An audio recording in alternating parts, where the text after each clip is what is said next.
हाल ही अपने बैंगलोर से आया और वहां पर भी पीएफ को लेकर एक बड़ी मीटिंग हुई है। क्या लगता है मजदूरों की समस्याओं को किस कदर पीएफ को लेकर दूर की जाएगी? आगामी दिन मजदूरों को क्या सुजोग मिलने जा रहा है? क्या किस तरह से उनके जो बकाया है पीएफ के तौर पे वो मिलेगा? नमस्कार। आपने सही कहा। अभी 2 दिन पहले मैं बेंगलोर में था और वहाँ पीएफ की एक बहुत बड़ी मीटिंग हुई। उसमें पूरे देश के पीएफ के सारे ऑफिसर्स थे और बहुत सारे रिसर्च एक्सपर्ट्स और नीति आयोग के लोग, प्रधानमंत्री कार्यालय के लोग, सब लोग मौजूद थे, जहाँ ईपीएफओ 3.0 के ऊपर चर्चा की गई। जो विशेष मकसद ये था कि आज ईपीएफ, जहाँ हमारे पास करीब 8 करोड़ लाइव सब्सक्राइबर्स हैं और करीब करीब 14 करोड़ लोग हैं जो अनलाइव हैं, उनका भी रिकॉर्ड हमारे पास है। तो करीब 22 करोड़ लोगों को हम हैंडल कर रहे हैं और भारत में सबसे बड़ा एक कॉर्पस है हमारे पास, जिसको हम फंड मैनेजमेंट कर रहे हैं। वो 28 लाख करोड़ मजदूरों का पैसा है, जिसके हम ट्रस्टी हैं। तो स्वाभाविक बात है कि मजदूरों की समस्या, जो 3-4 किस्म की समस्याएं हमारे ध्यान में लाई गई, उसमें पहला तो ये है कि मजदूरों का पैसा कटे और वो पैसा जाके फंड में जमा हो जाए, चाहे वो मालिक पक्ष का जो फंड है कटा हुआ, वो चाहे मजदूर का, दोनों जमा हो जाए। दूसरा क्या है कि मजदूर को जब जब पैसे की जरूरत पड़े लोन के रूप में, तो वो उसको बड़े अच्छे ढंग से जब चाहे तब उठा ले।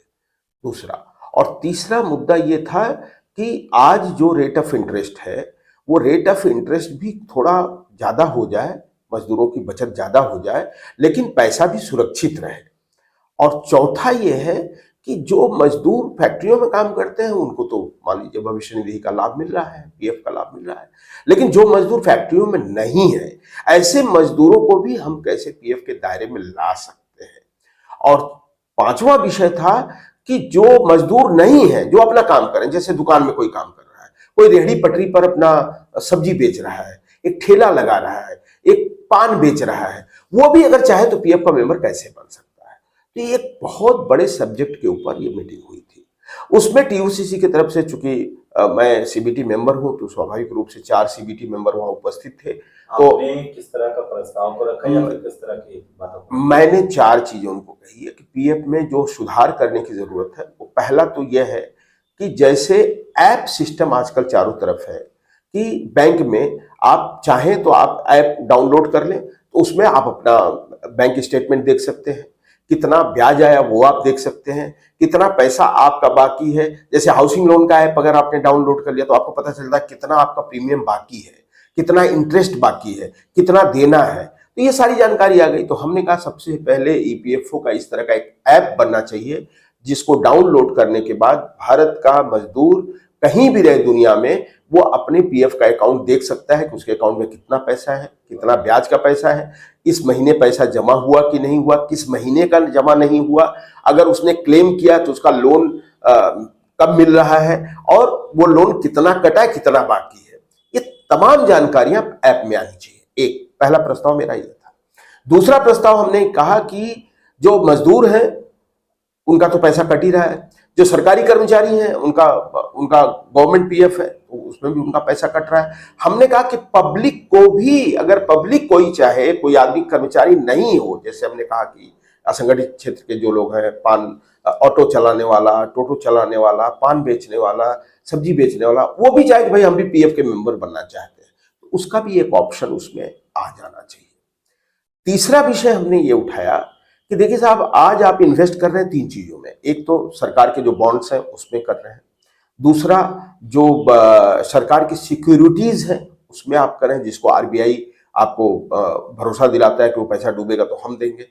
दो, तीसरा आप ईटीएफ में दे रहे हैं। तो ये 3 के अलावा भी हमने 3 और उनको प्रस्तावित किए। हमने कहा एसआईपी आजकल बड़ा अच्छा इन्वेस्टमेंट का पैटर्न है, एसआईपी में आप डाल सकते हैं। पांचवा, आप पोर्टफोलियो मैनेजर्स हैं पूरे देश में जो इन्वेस्ट करते हैं, जो बड़ी बड़ी कंपनियों का भी इन्वेस्टमेंट पोर्टफोलियो मैनेजर करते हैं, उनमें डाल दीजिए। और छठा, हमने कहा कि जो ट्रिपल+ क्रिसिल रेटिंग के बॉन्ड्स हैं या शेयर्स हैं, उनमें भी पैसा लगाया जा सकता है। लेकिन ये 6 ऑप्शन जो है, ये ऑप्शन देने का अधिकार मजदूर को होगा, ये मालिक को नहीं होगा। नहीं, ये जो आपने 6 प्रस्ताव रखे, इस प्रस्ताव में सबसे ज्यादा लाभ जो है कि मजदूरों को किस प्रस्ताव में मिलने जा रहा है? या फिर आपकी बातों को सुनी जाएगी या फिर?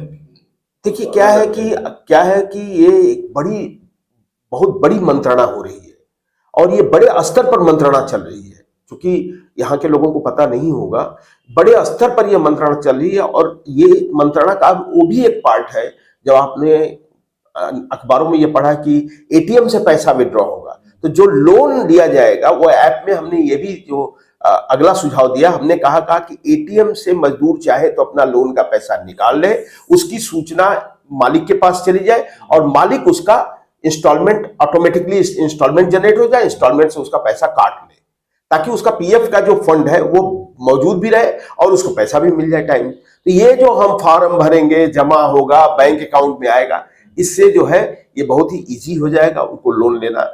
किसी के घर में कोई बीमार है तो लोन ले सकते हैं, किसी के घर में बेटी की शादी है, किसी को अपने घर का रिपेयरमेंट कराना, तो जो भी कराना है उसकी एक लिमिट होगी, उस लिमिट से ज्यादा वो नहीं उठा सकता, उतना वो उठा सकता है और उतना ही पैसा फिर उसके तनख्वाह से कटने लगेगा और कट करके उसके जो फंड से उठाया वहां वापस चला जाएगा। ये भी हमारा एक सुझाव था।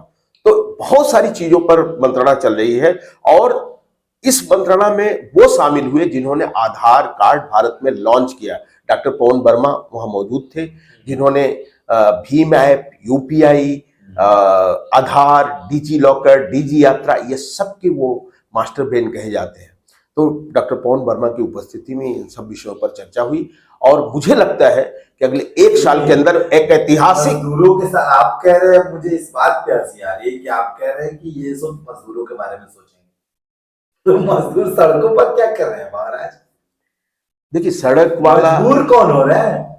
जो घर के हवेलियों में रह रहे, एसी वाले रूम में रह रहे हैं, वो तो अपना मतलब मिल को ही छोड़ के भाग जा रहे हैं। हमने तो वो तस्वीरें दिखाई है, मिल को ही छोड़ के भाग जा रहे हैं वो तो नीचे डाउन।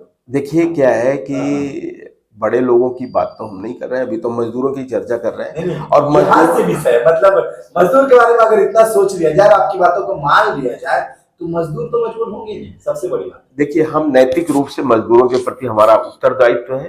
पिछला 4 दशक जीवन का हमने मजदूरों के हित में लगाया है और जब तक हम मजदूर के किसी भी प्लेटफॉर्म पर मौजूद रहेंगे, निश्चित रूप से मजदूरों का भला हो, उनकी जीवन दशा में सुधार हो और उनका कल्याण हो, इसके लिए हम काम करेंगे। और वो काम कल भी कर रहे थे, आज भी कर रहे हैं, कल भी करेंगे, ये हम भरोसा दिलाते हैं।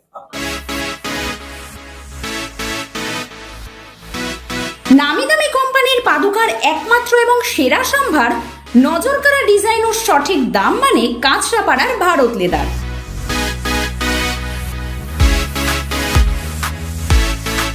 এখানে নিজের মনের মতো ডিজাইন এবং উচিত দামে অ্যাভেলেবেল ছোট্ট থেকে বড় সবার জন্য ব্র্যান্ডেড এবং স্টাইলিশ চটি জুতোর বিশাল কালেকশন।